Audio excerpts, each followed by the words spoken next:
Let's discuss some of the questions related to chapter 8, cell, the unit of life. So question number 1, unicellular organisms are capable of independent existence, performing the essential functions of life, respiration, all of the above.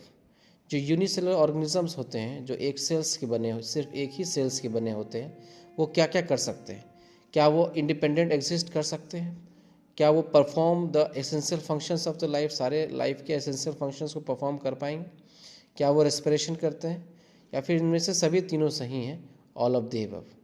तो unicellular organisms इनमें से सारे तीनों चीज़ें कर सकते हैं, independent existence भी कर सकते हैं, essential function of the life भी कर सकते हैं, रेस्पिरेशन भी कर सकते हैं, इसलिए आंसर होगा D, option number D. Next question पे जाते हैं। Choose the correct statement. Anything less than a complete structure of cell does not ensure independent living.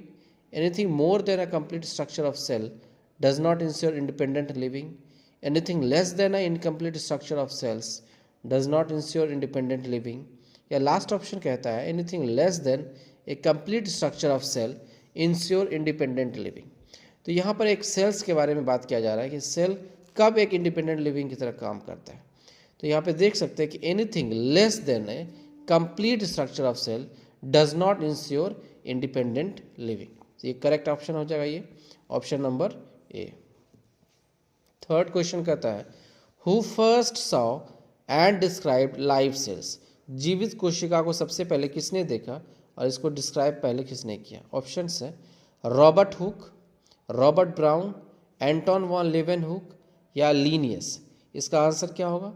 तो हम जानते हैं कि जो सबसे पहले जीवित कोशिका है, जीवित कोशिका को एंटोन वॉन लेवेनहुक ने देखा था, इसलिए ऑप्शन नंबर सी हमारा यहाँ पे सही हो जाता है।